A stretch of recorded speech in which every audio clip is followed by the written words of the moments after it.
직장인들에게 가장 좋아하는 요일은 언제일까요? 빨간 날이죠. 빨간 날이 좋습니다.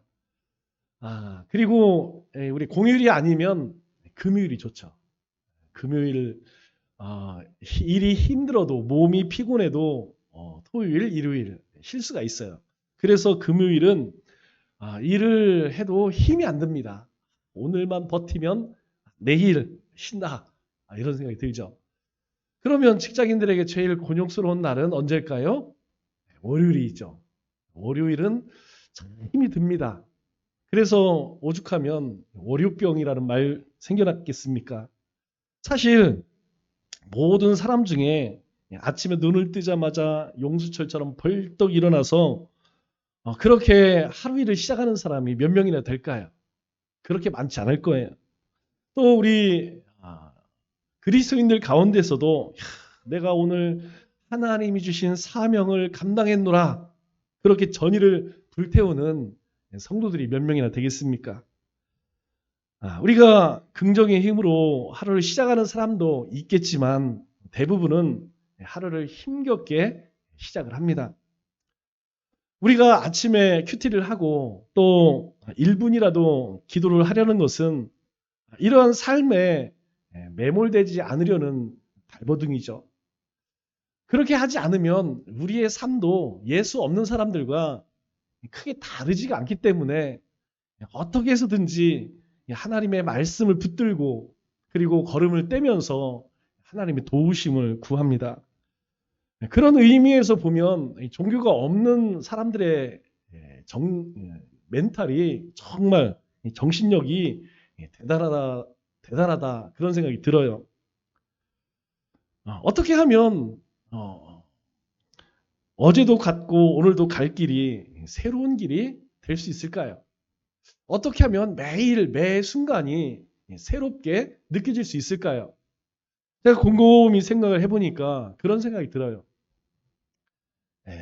오늘 주어진 이 하루가 선물이다. 그러면 조금 다르게 느껴질 수도 있습니다. 우리가 어디 가서 돈을 내고 먹으면 여러분 어때요? 맛에 대한 평가를 하죠. 왜?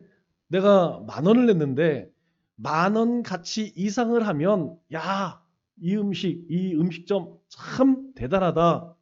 그렇게 이야기할 것이고 그렇지 못하면 이거 밥값을 못하네 이런 생각이 들죠. 그러나 우리가 누군가 대접을 받으면 상관이 없습니다. 다 맛있습니다.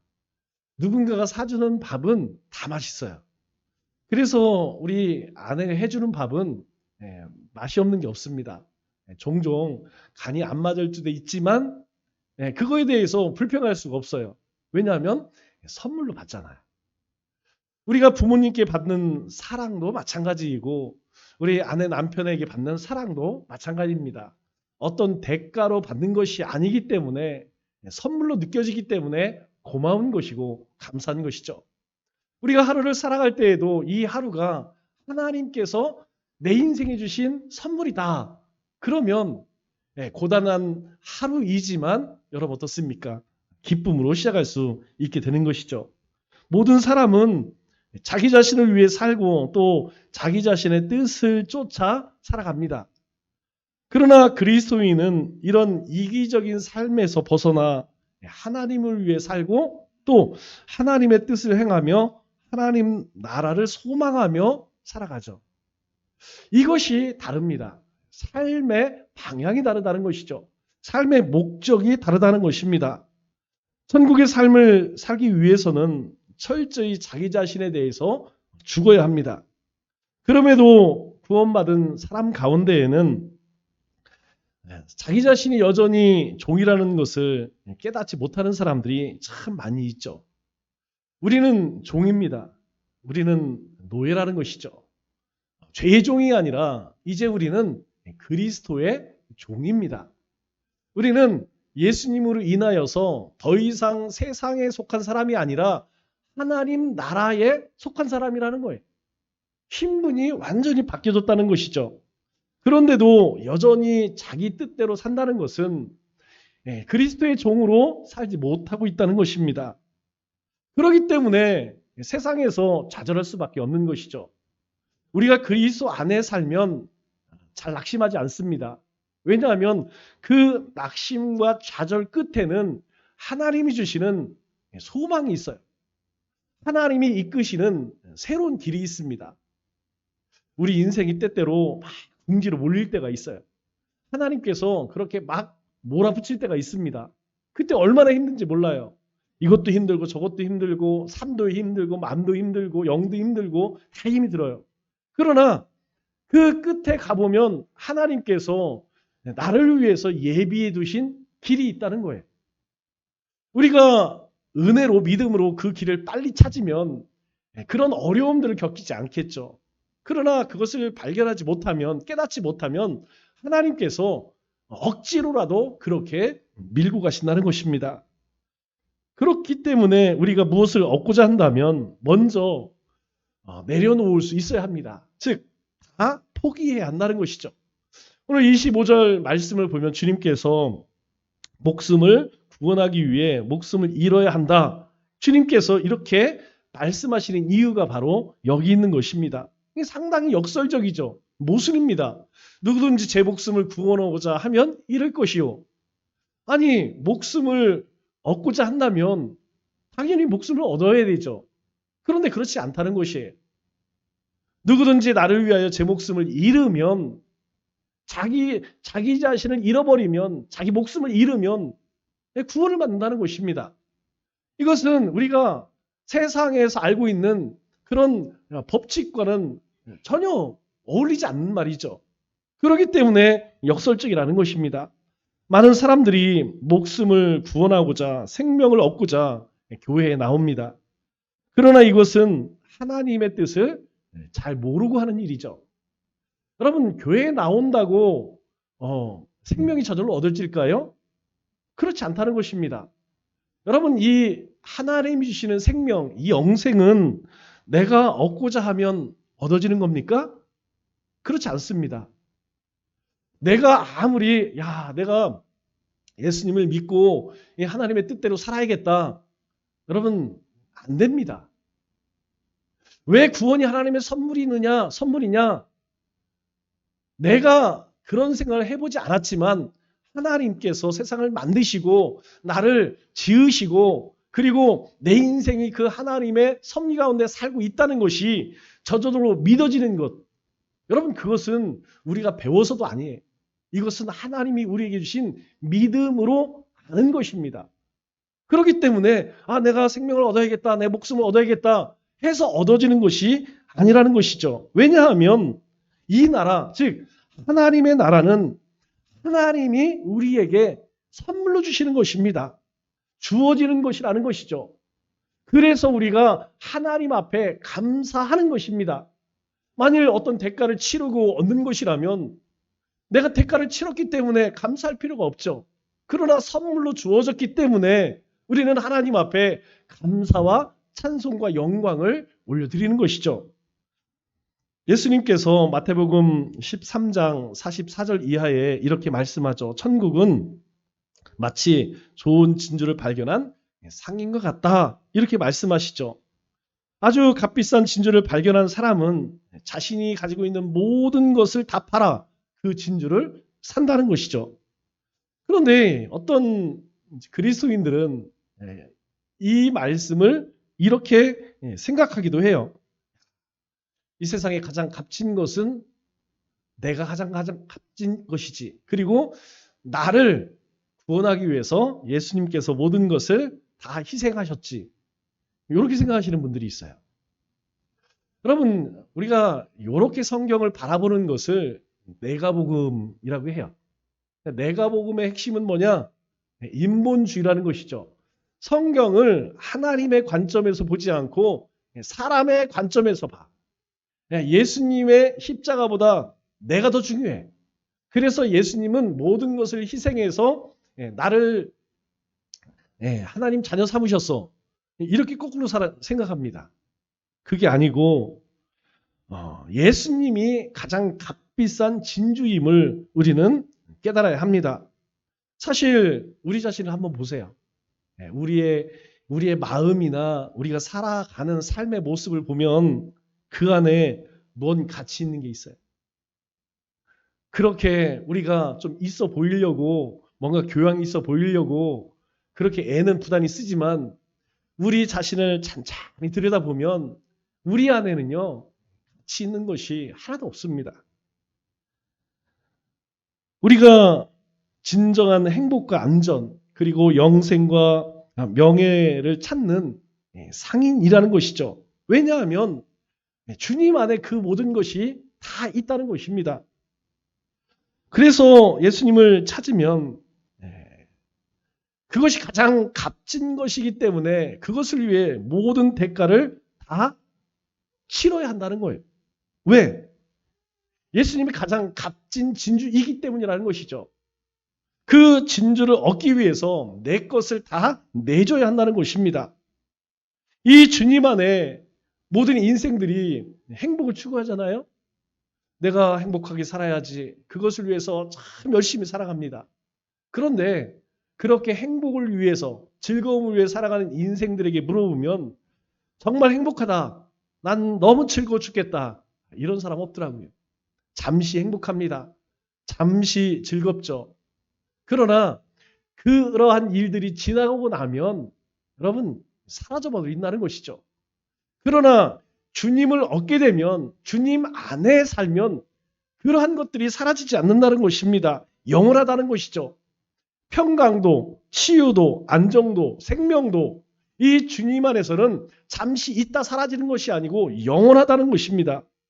그래서 성경은 우리에게 묻습니다. 45절, 46절에 이렇게 이야기하죠. 지극히 값진 진주 하나를 발견함에 자기의 소유를 다 팔아 그 진주를 사느니라. 그럼 우리가 물건을 흥정할 때 여러분 어떡합니까? 마음에 드는 게 있어요. 이거 얼마입니까? 이 가격이 얼마나 됩니까? 그럼 주인이 딱 눈치를 봅니다. 이 사람이 살 사람인지 안 살 사람인지. 제가 베트남을 가보니까 베트남의 반탄 시장 아마 베트남 가면 한 번씩은 다 쇼핑하러 가요. 가면 뭐 롤렉스를 비롯해서 뭐 얼마나 명품들이 많은지 모릅니다.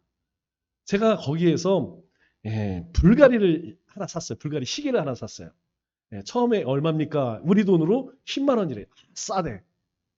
그런데 우리가 다 알잖아요. 기본적으로 10분의 1은 후려쳐야 됩니다. 그래서 만 원이면 안 사. 그러면 이제 가격이 조금씩 내려와요. 여러분 만일 그 상인이 그 시계가 진짜야. 짝퉁이 아니라 진짜야. 그러면 여러분 10만 원짜리가 만 원이 될 수 있을까요? 절대 그럴 수가 없죠.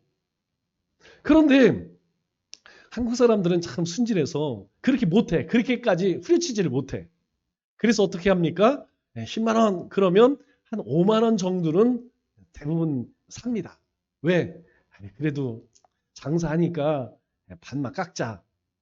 그런데 실제는요. 10분의 1도 안 됩니다. 그 뚜껑 열어보면 안에 다 뭐라고 써 있어요? 마데인 치나 이렇게 써 있어요. 만 원도 안 가요. 그런데 그게 가짜이기 때문에 그렇게 깎아주는 것이지만 진짜라면 여러분 여기 현대백화점 가서 여러분들이 명품을 살 때 이거 1,000만 원짜리인데 50% 깎아주세요. 여러분들이 가서 한번 얘기해 보세요. 바로 끌려갑니다. 그 매장에 들어오지도 못해요.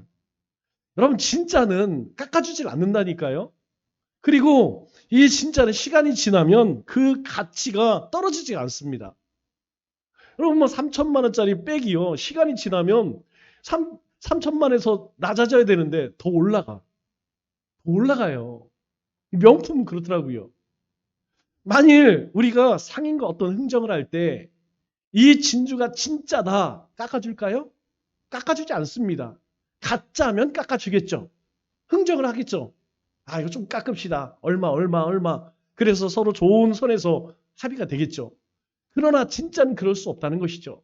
진짜면 사는 사람들은 어떻게 해서든지 그걸 살려고 할 것이고 파는 사람은 어떻게 해서든지 그 가격을 받을 거예요.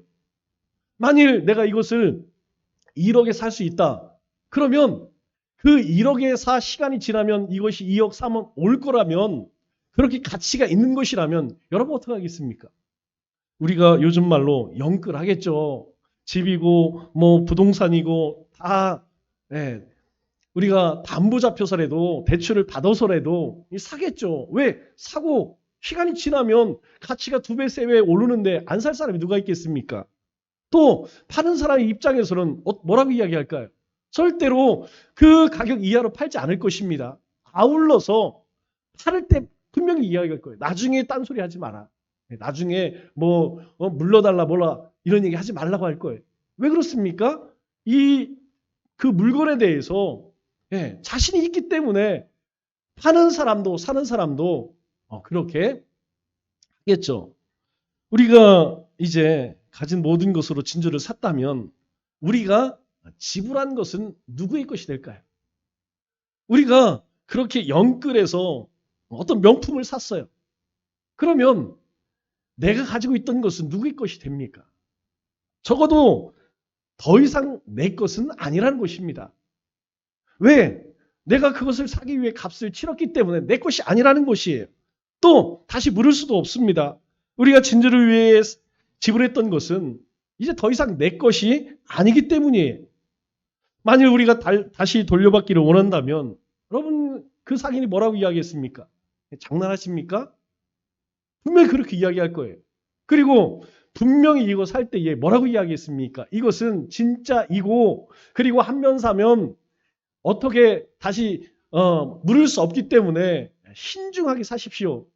아마 어떤 사람도 쉽게 물러주지 않을 것입니다. 예수님께서도 우리의 주인이 되실 때에 이와 같은 일을 하셨다는 것이죠. 우리가 하나님의 백성이 될 때에는 거저된 것이 아닙니다. 우리는 그걸 선물로 받았지만 예수님께서 십자가에서 아주 값비싼 생명으로 값을 치렀다는 것이죠. 그래서 이것은 다시 물을 수 없습니다. 이 말은 곧 이 구원은 우리가 선물로 받았지만 동시에 내가 가지고 있던 것, 그게 뭡니까? 바로 세상에서의 부귀영화, 성공, 내 마음대로 살고 싶은 것들, 이것들과 함께 가지고 갈 수 없다는 거예요. 내가 예수님이 나의 구주가 되는 순간 내가 가지고 있던 그 모든 것, 내 생각까지도 다 내려놓을 수밖에 없다는 것이죠. 왜? 우리는 그것을 다 내어줬기 때문에 예수님을 우리의 선물로 받게 된 것입니다. 그러면 구원도 예수님도 얻고 그리고 내가 추구하는 것도 얻고 가능할까요?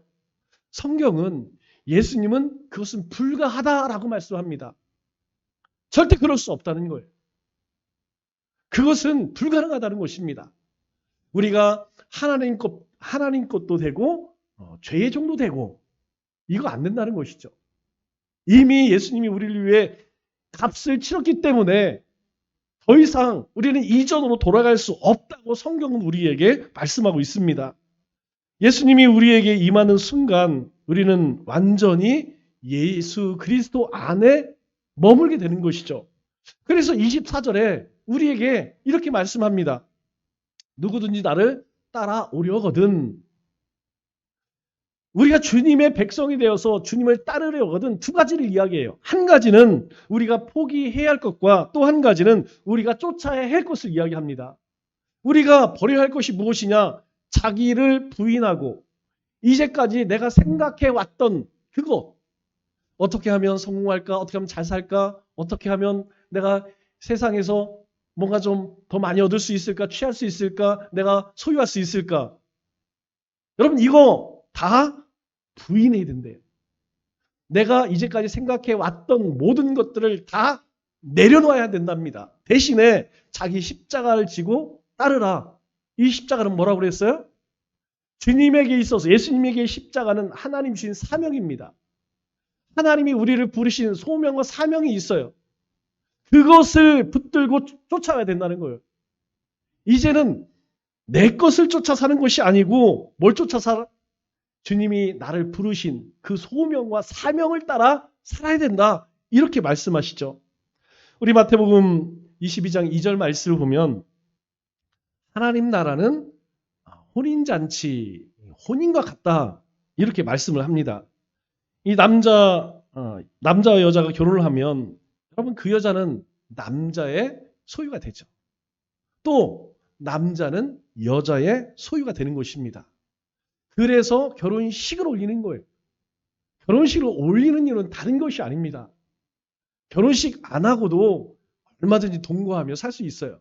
그러나 결혼식을 하는 이유는 가족과 친지 그리고 이웃과 동료 모든 사람들에게 나는 이 사람만 사랑합니다. 그리고 저 사람도 나만 사랑합니다. 그것을 모든 사람들 앞에 선포하는 것이죠. 우리 지난주 큐티즈 가운데에 여러분 오홀라와 오홀리바 기억나십니까? 예, 자매예요. 그런데 이 자매를 하나님께서는 에스겔에게 환상으로 보여주시며 비유로 말씀하시면서 뭐라고 이야기하느냐? 오홀라는 사마리아요, 오홀리바는 예루살렘 이렇게 이야기해요. 그런데 이렇게 이야기하는 이유는 뭐냐면 이 두 여인이 아주 음란하다는 거예요. 그래서 아스로와 바벨론과 애굽과 온갖 그냥 하나님이 아닌 다른 우상들을 섬겨 그래서 하나님의 진노를 피할 수 없다 그렇게 이야기합니다. 하나님께서 이스라엘을 향해 진노하신 이유는 이스라엘이 음행했기 때문이다 이렇게 말씀하세요. 여기서 음행은 뭘 얘기해요? 영적인 가늠을 이야기하는 것이죠.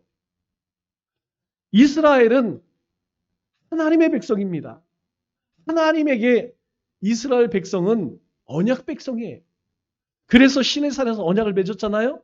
가나안 땅 들어가기 전에 모압에서 언약을 갱신합니다. 그런데 그것을 버렸다는 것이죠. 너는 내 아내고 나는 너의 남편인데 내가 다른 우상을 섬기기 때문에 남편인 내가 분노하지 않을 수 있겠느냐.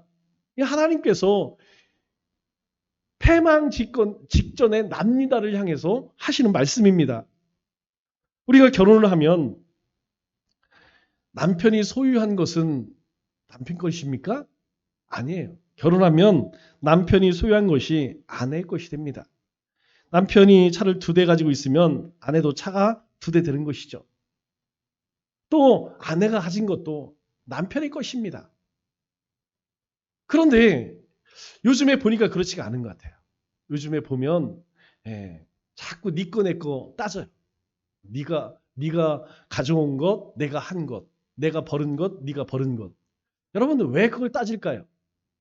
만일 정말로 사랑한다면 따질 필요가 있을까요? 예, 마음 한편에 그게 있는 거예요. 뭐가 있을까? 내가 저 사람과 정말 끝까지 해로할 수 있을까? 우리가 죽을 때까지 같이 살 수 있을까? 그런 확신이 없으니까 나누는 거야. 왜? 언제 헤어질지 모르니까. 헤어지면 네 거 내 거 나눠야 되잖아요. 여러분 우리가 그런 사람이 있으면 조심해야 돼. 걸러야 돼. 여러분 우리 남편이 자꾸 지 거 따지고 우리 아내가 자꾸 지 거 따져. 그러면 여러분 그 이면을 잘 봐야 됩니다. 조심해야 돼요. 관리 잘해야 돼요. 나중에 잘못하면 탈탈 털려. 그러나 정말 사랑하는 그런 관계라면 여러분 그게 중요한 게 아닙니다. 네 거 내 거 이게 중요하지 않다는 것이죠. 물질뿐만 아니라 삶의 모든 걱정, 근심도 함께 나눠요. 야 이건 네 걱정이야. 네가 해. 이건 당신 문제니까 당신이 알아서 해. 여러분 부부 관계, 부부 가정에서 그러지 않습니다. 아내가 힘들어하면 남편도 힘든 거고요. 남편이 힘들으면 아내도 힘들 수밖에 없는 거예요. 왜? 사랑해서 한 가정을 이뤘기 때문이라는 것이죠. 우리가 자녀를 낳고 노년이 되면 여러분 네 거 내 거가 어디 있어요? 의미가 없습니다. 왜 그러느냐? 결국 그 모든 것은 우리 자녀 것이 됐기 때문이거든요. 여러분 우리가 죽음 앞에서 뭐 가져갈 수 있는 게 뭐가 있겠어요? 우리가 뭔가 모아놓은 것이 있다면 다 자녀 거 되는 것이죠. 우리는 때로 이 역사의 시작과 끝을 사람들에게 말하지 않는 잘못을 범할 때가 있어요. 예수님은 우리의 모든 것이 되십니다. 우리는 그걸 믿고 살아가요. 내 생명, 삶, 모든 것이 주님의 것입니다. 주님께서 세상의 주권자이시고 구원자이시고 심판주이십니다. 우리는 이야기를 하죠. 그런데 우리는 우리의 모든 것이 주님의 것이라고 잘 말하지 않아요. 그리고 아주 주저합니다. 그래서 우리가 주님이 주 되심을 말하지 않는다면 여러분 세상에서 주님이 주 되심은 드러낼 길이 없어요. 여러분 우리가 우리의 모든 것이 주님의 것입니다. 그렇게 고백하는 이유는 무엇입니까? 그렇게 고백하는 이유는 바로 주님이 주이시기 때문에 주님께서 우리를 구원하셔서 우리를 하나님 나라의 백성 삼으셨기 때문에 내 모든 것은 누구의 것이라는 거예요? 하나님의 것이라는 거예요. 이전에는 몰랐습니다. 이전에는 그냥 내 것이 내 건지 알았어요. 내가 일해서 버는 것이고 내 삶도 내 자녀도 내 것이라고 생각했어요. 그런데 주님 안에 들어가 보니까 그게 아니라는 거예요. 왜 우리가 거룩하게 삽니까? 우리가 왜 선한 행실로 살아갑니까? 우리가 하나님의 것이기 때문이에요. 우리가 그렇게 살면 주님이 주 되심이 세상에 저절로 드러나는 것이에요. 우리가 굳이 입으로 이야기하지 않아도 우리가 그렇게 살아내면 우리를 통하여서 하나님이 주 되심을, 창조주이심을, 온 세상의 만유의 주 되심이 드러나는 것입니다. 예수님은 라오디게아 교회를 향해서 이렇게 말씀하십니다. 계시록 3장 15, 16절 말씀 보니까 내가 차지도 아니하고 덥지도 않고 차든지 덥든지 둘 중에 하나 해라. 이같이 미지근하여 덥지도 아니하고 차지도 아니하니 내 입에서 너를 토하여 내치리라. 이 주님께서 이 라오디게아 교회를 향해서 차지도 않고 뜨겁지도 않고 이것도 아니고 저것도 아니고 그래서 내가 토해낼 수밖에 없다. 여러분 이 말씀을 깊이 묵상해 보셨나요? 우리가 아기를 키우다 보면 애기들이 자주 토하는 걸 봐요. 여러분 애들은 왜 토할까요? 소화 못 시키니까 토하죠. 여러분 우유를 먹고 왜 등을 두드려 줍니까? 등을 두드려 주는 이유는 애가 소화 잘 되라고. 왜? 아직 잘 소화를 못 시켜. 그래서 애기들은 젖을 먹어도요. 이게 등 안 두드려 주면 토합니다. 우리가 체했을 때 뭘 토해냅니까? 소화된 게 토해냅니까? 아니면 소화되지 않은 게 토해집니까? 우리가 설사할 때도 마찬가지죠. 여러분 소화가 잘 된 것이 설사로 나올까요? 아닙니다. 소화가 안 되니까 그것이 그냥 그대로 나오는 것이죠. 소화된 것은 다시 올라오지 않습니다. 그러나 소화되지 않는 것이 다시 올라온다는 것이죠. 다시 시작해서 토해진 사람들은 예수 그리스도에 의해서 소화되지 않은 사람이라는 거예요. 더 쉬운 말로 이야기하면 불순종하는 사람은 하나님의 말씀을 쫓아 살지 않는 사람은 말씀에 소화되지 않은 사람들이라는 거예요. 여러분 소화는 사라지는 겁니다. 그리스도인은 내가 죽고 예수님이 사는 인생이에요. 그래서 우리에게 말씀합니다. 너는 끝장났어. 자기를 부인하고 이 말의 뜻이 그거예요. 너는 끝장났어. 너는 아무것도 아니야. 너는 존재하지 않아. 왜? 너는 이제부터 하나님의 사람이기 때문이야. 너는 예수님께 속한 사람이야. 여러분 이 말을 좀 고상하게 이야기하면 그리스도인은 어쩔 수 없이 예수님께로 연합되었다는 거예요. 하나 되었다는 것입니다. 주님과 하나 되었다는 거예요. 그 약속으로 우리에게 뭘 주셨어요? 성령님을 보내주셨습니다. 우리가 플러스 최고 한우를 먹었다고 해요. 그러면 내 위에 고기가 들어오면 소화액이 나와서 이 고기를 소화시키려고 하겠죠. 그런데 우리 뱃속에 들어온 이 고기가 이것을 거부할 수 있을까요? 야, 나는 소화되기 싫어. 나는 최고급 내가 한우이기 때문에 나는 그냥 이 윗속에서도 뱃속에서도 그대로 남아있을래. 여러분 이게 가능할까요? 일단 뱃속에 들어오면 둘 중 하나입니다. 소화가 되든지 소화가 안 돼서 토해내든지. 여러분 그렇지 않겠어요? 우리가 주님께 있어서도 마찬가지라는 것입니다. 우리는 주님 안에 있어요. 그러나 우리가 그리스도 안에 마냥 머물러 있는지 아니면 우리가 완전히 소화되어 있는지 이게 문제라는 것이죠. 예수님 안에 거하기 위해서 우리는 모든 것을 잃고 바로 그 안에서 소화되어져야 돼요. 그것을 사도 바울이 이렇게 표현합니다. 갈라디아서 2장 20절에 우리 다 같이 한 목소리 한번 읽어볼까요? 시작. 내가 그리스도와 함께 십자가에 못 박혔나니 그런즉 이제는 내가 사는 것이 아니요 오직 내 안에 그리스도께서 사시는 것이라. 이제 내가 육체 가운데 사는 것은 나를 사랑하사 나를 위하여 자기 자신을 버리신 하나님의 아들을 믿는 믿음 안에서 사는 것이라. 여러분 놀랍지 않습니까? 내가 사는 것 아니래요. 우리가 예수님을 만난 이후로는 내가 사는 게 아니래요. 내 안에 그리스도가 사는 것이랍니다. 내 인생 내가 살아가는 것 같지만 그게 사실은 아니라는 거예요. 주님이 우리 가운데 오셨으면 그 이후로는 이제 우리 안에 있는 주님이 내 삶 속에 사신다. 그렇게 말씀하고 있습니다.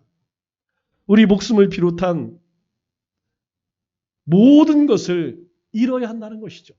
내 안에 그리스도가 살기 위해서는 내가 가지고 있던 것, 내 생각, 모든 것들이 다 사라지는 것입니다. 우리가 지난번 나눴던 것처럼 종은 하루 24시간 모두가 주님의 것이에요. 낮에 아침 8시부터 저녁 5시까지만 종이고 그 이후는 네가 자유인이다. 여러분 그런 종은 없습니다. 그런 노예는 없습니다. 하루 24시간 365일 그리고 그 자녀까지도 종은 노예는 노예라는 것이죠. 그러나 가끔 우리는 그리스도인들은 이런 생각을 해요. 오늘 하루가 끝났네. 빨리 집에 가서 씻고 밥 먹고 쉬다가 잠자리에 들어야겠다. 그리고 하나님에게 이야기하죠. 하나님, 우리도 쉴 자유가 있습니다. 우리도 우리 뜻대로 좀 할 권리가 있지 않습니까? 맞는 말입니까? 그렇지 않다는 거예요. 왜? 우리는 이미 예수 그리스도로 인하여서 그리스도의 종이 되었다는 거예요. 우리의 24시간은 주님의 것이라는 것입니다. 그 주님 앞에 제가 좀 쉬어야겠고요. 제가 좀 이렇게 할 권리가 있습니다. 라고 할 그럴 권리가 없다는 거예요. 그래서 우리는 이 복음에 완전히 소화되어 새로운 피조물이 되었는지 안 되었는지 우리는 잘 돌아봐야 합니다. 나는 그렇게 하나님 말씀으로 주님의 말씀으로 녹아졌는가? 소화되셨는가? 그렇게 순종적인가라는 것을 봐야 한다는 것이죠. 그래서 주님이 우리에게 원하는 것이 무엇입니까? 27절, 우리 16장 27절 말씀을 그 이야기하죠. 인자가 아버지의 영광으로 그 천사들과 함께 오리니 주님이 다시 오실 때 주님 앞에 설 때 각 사람이 행한 대로 갚으리라. 하나님은 우리가 주님의 것이 되어서 주님이 주시는 그 생명을 누리기를 원하십니다. 종에게는 노에게는 아무 권리가 없어요. 예수 그리스도께서 우리를 사셨고 우리의 모든 시간과 삶 주님의 것입니다. 칭찬받는 종 어떤 종일까요? 자신이 종이라는 사실을 아는 종이 칭찬받아요. 그러나 오늘날 우리는 전혀 새로운 광경을 봅니다. 무익한 종이 존경을 받으려고 하고 주인처럼 행세하고 자기 것을 추구하죠. 여러분 만일 내 종이 그렇게 한다면 그거 가만히 둘 주인 없습니다. 그런데 우리는 그렇게 해요. 우리는 주님 앞에 무익한 종입니다. 그럼에도 불구하고 주인 행세를 하고 존경을 받으려고 하고 뭔가 많이 소유하려고 추구를 합니다. 여러분 종은 노예입니다. 단순한 고용인이 아니라 자신의 권리와 자유를 주인에게 완전히 맡긴 자라는 것입니다. 따라서 그리스도의 종은 순종함으로 그리스도를 주로 모시고 또 전적으로 주님께 속한 자로 살아야 한다는 것이죠. 즉 우리의 나에 대한 모든 소유권이 예수님에게로 이전되었다는 것입니다. 그 대가로 우리가 얻은 것이 무엇입니까? 바로 영원한 생명이라는 것이에요. 바로 우리가 얻은 자유가 바로 이것이라는 것입니다. 더 이상 죄의 종이 아니라는 거예요. 더 이상 세상 것에 매이지 않고 살아갈 수 있는 자유를 얻었다는 것입니다. 착한 종, 칭찬받는 종은 순종적이죠. 충성합니다. 겸손한 종입니다. 그렇다면 우리도 그렇게 살 수 있어야 한다는 것입니다. 우리의 행함을 보면, 내가 살아가는 모습을 보면 내가 종인지 주인 행세를 하고 있는지 금방 알 수 있겠죠. 여러분 어떻습니까? 여러분 자신을 바라보면서 그리스도의 종으로 살고 계십니까? 아니면 주인으로 살고 있습니까? 말씀을 맺겠습니다.